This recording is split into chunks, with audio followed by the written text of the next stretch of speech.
आपका इस आंदोलन में बहुत बहुत अभिनंदन और बहुत बहुत स्वागत है। वैसे तो ये सर्वदलीय है, लेकिन अगर अच्छा होगा कि हम लोग कहें कि ये हजारीबाग का आंदोलन है और हजारीबाग का जिले का एक एक आदमी इससे प्रभावित होगा और आने वाले समय में एक एक आदमी इससे जुड़ेगा भी।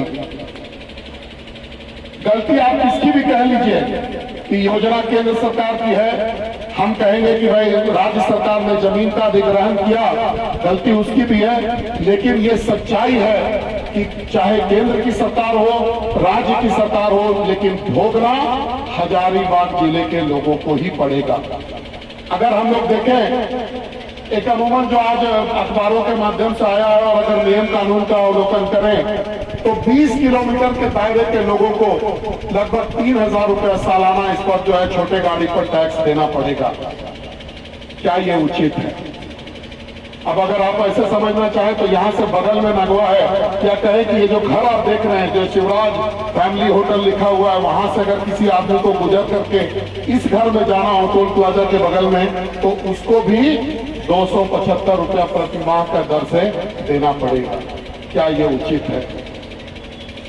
मेरा यह मानना है कि जो नियम और कानून का बंदेज हम लोगों ने देखा है कि यह टोल प्लाजा इसको नगर निगम के क्षेत्र से 10 किलोमीटर के बाहर होना चाहिए था। इसका मतलब इसकी स्थापना यहाँ पर गलत हुई है। और मैं ये जो आंदोलन समिति है उससे आग्रह करना चाहूंगा, उससे करबद्ध विनती करना चाहूंगा कि हम लोगों को अपने आंदोलन के स्वरूप को थोड़ा बदलना चाहिए। हम लोगों को ये मांग नहीं करनी चाहिए कि हम लोगों को टैक्स में माफी दे दो। हम लोगों का मांग, विशुद्ध मांग ये होना चाहिए, क्योंकि ये टोल प्लाजा गलत बना है, इसको उठा करके बरही के आगे ले जाओ, हजारीबाग और बरही और कोडरमा के बीच में ले जाओ, ताकि हजारीबाग जिले को ये प्रभावित नहीं करे। अब अगर आप देखेंगे कि चौपारण से होते हुए बरही से कोई आदमी आता है, पदमा से आता है, तो अगर यहाँ टोल प्लाजा इस रास्ते पर नहीं होगा तो उसको किसी को कोई टैक्स नहीं देना पड़ेगा। हम लोग माफी की बात करते हैं, हम लोग को लगेगा ही नहीं। तो हम लोगों का प्रथम मांग, अध्यक्ष जी, मैं आपसे कर प्रार्थना करूंगा कि अगर ये टोल प्लाजा यहाँ गलत है, जो कि जो कागजात देख पा रहे हैं हम लोग के नगर निगम क्षेत्र से 10 किलोमीटर आगे होना चाहिए, तो हम लोगों को मांग करना चाहिए कि आप बरही के आगे, बरही और कोडरमा, या हो सके तो कोडरमा घाटी में इसको ले जाइए, ताकि हजारीबाग जिला इससे बिल्कुल प्रभावित नहीं हो सके। ये मेरा मांग आपसे रहेगा। और मुझे अनुमान है, मुझे उम्मीद है कि आप सब लोग भी इससे सहमत होंगे। अगर सहमत है तो हाथ उठा करके अपना अभिवादन करेंगे। बहुत बहुत धन्यवाद। एक बहुत पुराना कहावत है, जब तोप मांगिएगा तभी तमंचा या बंदूक मिलेगा। अगर हमने मांग की कि ये उठा करके ले जाइए, तो सरकार को कम से कम बात हो करके हजारीबाग जिले के लोगों के लिए इसको फ्री करने का कम से कम जो है काम करना ही पड़ेगा। मैं आपके इलाके का जनप्रतिनिधि हूँ, पूरी संवेदना रखता हूँ और आपसे वचनबद्ध हूँ कि आने वाले विधानसभा सत्र में इस मामले को, चूंकि ये मामला यहाँ से डिसाइड नहीं हो सकता है, राज्य से ये डिसाइड नहीं हो सकता है, ये जाना पड़ेगा केंद्र में ही। मैं यहाँ की सरकार को बाध्य करूंगा। आदरणीय बादल पत्रलेख जी यहाँ बैठे हुए हैं, बड़े ही उदार दिल के हैं। अभी इन्होंने किसानों को बहुत लंबा चौड़ा ऋण जो है 50,000 रुपए तक का ऋण भी इन्होंने माफ किया। और विधानसभा में कारगर विधायक भी हैं, अच्छे मंत्री भी हैं।